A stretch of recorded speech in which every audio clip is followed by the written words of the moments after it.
अस्सलाम वालेकुम 10th class कैसे हैं बेटा। उम्मीद है आप सब खैरियत से होंगे।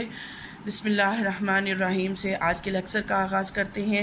उर्दू की किताब आपकी जमात दहम की उर्दू की किताब पंजाब टेक्स्ट बुक की इसका आज जो सबक पढ़ने वाले हैं वो है नात। ठीक है, हम नात की आज हम रीडिंग करेंगे।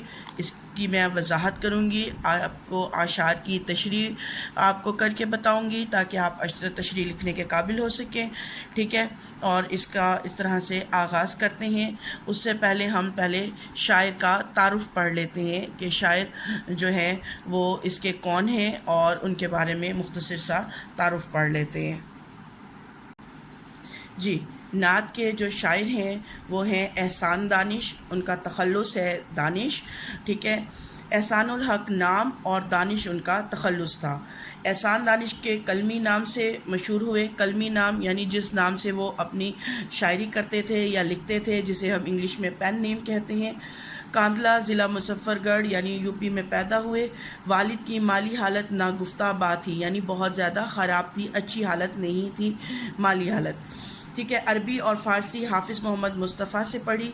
स्कूल में सिर्फ चंद जमातें पढ़ सके और गुर्बत की वजह से तालीम का सिलसिला मुनक़ता करना पड़ा, यानी तोड़ना पड़ा, ख़त्म करना पड़ा। बचपन से ही मेहनत मजदूरी करने लगे थे। मजदूरी करने लाहौर आए तो जो भी उनको काम मिला उन्होंने किया। किसी काम में उन्होंने आर या शर्म नहीं महसूस की। ईंटें भी ढोई, मामारी भी की। मामारी करना यानी जो इमारतें बनाते हैं वहाँ पर मजदूरी करना। चौकीदारी का काम भी किया, पर चपड़ासी भी रहे और माली भी रहे। जो काम उनको मिलता वो रोज़ी कमाने के लिए वो किसी काम में आर ना महसूस करते और उस काम को सरअंजाम देते। इस दौरान में लाइब्रेरियों में भी जाते रहे। इन सब मेहनत मजदूरी के बावजूद उन्होंने अपने पढ़ने लिखने के शौक़ को जो है वो सलामत रखा और मुख्तलिफ़ लाइब्रेरियों में जाते रहे, क्योंकि स्कूल का सिलसिला तो उनका ख़त्म हो गया था। स्कूल की फ़ीस और तालीम के अखराजात बर्दाश्त ना करने की वजह से वो स्कूल ना जा सके, तो लाइब्रेरी जो है वो जब भी फारिग वक्त मिलता वो अपना वक्त लाइब्रेरी में गुजारते और मुताला जारी रखे। मौजूद तबा थे, शेर गोई का भी शौक़ था। काजी मोहम्मद ज़की की सोहबत मिली, यानी उनके साथ ज़्यादा रहे तो शेर भी कहने लगे। एहसान दानिश कादिरुल कलाम शायर थे। ठीक है, उनकी शायरी मशरक़ी इक़्तिदार का आईनादार है, यानी हमारे जो मशरिक़ की रिवायात हैं, जो इक़्तिदार हैं, उनकी झलक जो है इनकी शायरी में ज़रूर मिलती है। इन्हें गज़ल और नज़म दोनों पर यकसा यानी बराबर कुदरत हासिल थी, महारत हासिल थी, मगर इनकी वजह शोहरत उनकी गज़लें नहीं बल्कि उनकी नज़में बनी। ठीक है, इनकी नज़मों में आम आदमी के दुखों का इजहार मिलता है। वहाँ पर कुदरती मनाजिर की भी बहुत उम्दा ये तस्वीर कशी करते हैं, यानी तस्वीर खींचते हैं। ये लाइन आप अंडरलाइन कर लें, ये बहुत इंपॉर्टेंट है। इन्हें मज़दूर शायर भी कहा जाता है। किस वजह से मज़दूर शायर कहा जाता है? कि उन्होंने मज़दूरी की और वो आम इंसान के बारे में लिखते थे, इसीलिए उन्हें मज़दूर शायर भी कहा जाता है। ठीक है, इनकी तसानीफ़ में हदीस ज़िंदगी, दर्द ज़िंदगी, नवाए कारगर, नवाए कारगर, आतिश खामोश, ठीक है, ज़ख्म मरहम, शिराज़ा और इनकी आप बीती जो उन पर गुजरी है, उन्होंने अपनी ज़िंदगी के बारे में जो लिखी है, जहान दानिश बहुत ज़्यादा मकबूल हुई, यानी बहुत ज़्यादा मशहूर हुई।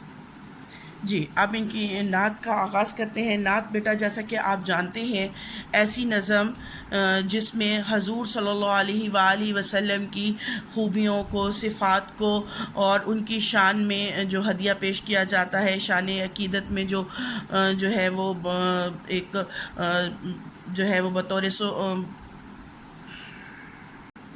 उसको नात कहते हैं। ठीक है, आगाज़ करते हैं। इसका पहला शेर देखें। इसका पहले मफ़हूम, मुश्किल अल्फाज के मायने बताऊंगी, फिर आपको उसका मफ़हूम बताऊंगी और फिर आप तशरीह जो है वो गौर से सुनकर अपनी कॉपियों पर आप इसकी तशरीह लिख लेंगे। उसके लिए सबसे पहले आपको इनका मतलब जानना बेहद ज़रूरी है। सबसे पहला शेर देखते हैं। दो आलम का इमदादगार आ गया है, अमीन आ गया है, गम गुसार आ गया है। सबसे पहले मुश्किल अल्फाज देख लें। आलम दुनिया, इमदादगार मदद करने वाला, अमीन अमानतदार, गम गुसार यानी गम बांटने वाला। شاعر احسان دانش کہتے ہیں، حضور صلی اللہ علیہ وسلم کے بارے میں فرماتے ہیں کہ حضور صلی اللہ علیہ وآلہ وسلم وہ شخصیت ہے جو دونوں جہانوں میں مدد کریں گے ہم انسانوں کی، اور امانت دار آ گیا ہے، امین امانت دار ہیں جن کا جو اس دنیا میں تشریف لے آئے ہیں، اور غم گسار آ گیا یعنی لوگوں کے غم بانٹنے والا آ گیا ہے۔ ٹھیک ہے، اس کی تشریح جب ہم لکھیں گے تو کچھ اس طرح سے اس کو بیان کریں گے کہ حضور صلی اللہ علیہ وآلہ وسلم اس دنیا میں جو ہے وہ تشریف لے آئے ہیں۔ شاعر ان کی آمد کا ذکر کرتے ہوئے کہتے ہیں کہ آپ صلی اللہ علیہ وآلہ وسلم ہم سب انسانوں کے لیے رحمت بن کر تشریف لائے ہیں، ایسی رحمت جو دونوں جہانوں میں جو ہے ہمارے ساتھ رہے گی۔ دونوں جہانوں سے مراد یہ ہے کہ ایک یہ دنیا جو فانی ہے، اور دوسری وہ دنیا جو آخرت ہے، جو کبھی بھی ختم نہیں ہوگی۔ اس دنیا میں جو ہے وہ ہمیں حضور صلی اللہ علیہ وسلم کی بھی مدد ملے گی۔ ٹھیک ہے، ان دونوں جہانوں کی کامیابی کا راز ہمیں حضور صلی اللہ علیہ وسلم نے بتایا، ہمیں اس دنیا میں زندگی گزارنے کے طریقے سکھائے، خیر اور شر میں فرق سکھایا۔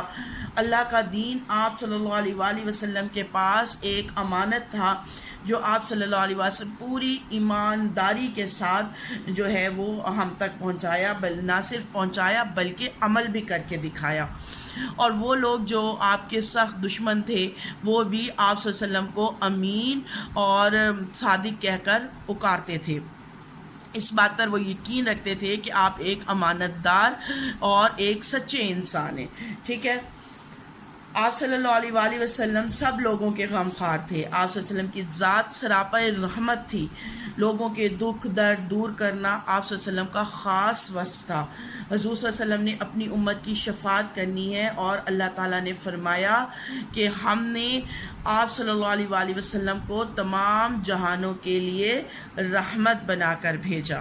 ٹھیک ہے، اس کے بعد دیکھیں، غریبوں کی جاں کو، یتیموں کے دل کو سکون ہو گیا ہے، قرار آ گیا ہے۔ ٹھیک ہے، اس میں بہت کوئی مشکل الفاظ نہیں ہیں۔ شاعر کہتے ہیں کہ آپ صلی اللہ علیہ وسلم کی تشریف آوری سے غریبوں اور یتیموں کو جو ہے وہ سکون مل گیا ہے، ان کی جو ان کے ساتھ مظالم ہوتے تھے ان میں کمی آ گئی ہے۔ حضور صلی اللہ علیہ وسلم کی پیدائش سے پہلے عرب معاشرہ بہت جہالت میں کے اندھیروں میں ڈوبا ہوا تھا، دنیا کی ہر برائی ان میں موجود تھی، طاقتور کا حکم چلتا تھا، یعنی جس کی لاٹھی اس کی بھینس والا جو ہے وہ معاملہ رائج تھا۔ غریبوں اور یتیموں کے ساتھ بے حد برا سلوک کیا جاتا تھا۔ امیر لوگ اپنی تمام تر برائیوں کے بل بوتے پر صاحب عزت تھے، اور غریبوں کا کوئی بھی پرسان حال نہ تھا، اور یتیموں کو در در کی جو ہے وہ ٹھوکریں کھانی پڑتی تھیں، لوگ ان کے مال اور جائیداد پر قابض ہو جاتے تھے۔ اس طرح غریبوں کے ساتھ بھی جو ہے وہ جانوروں جیسا سلوک کرتے تھے وہ لوگ۔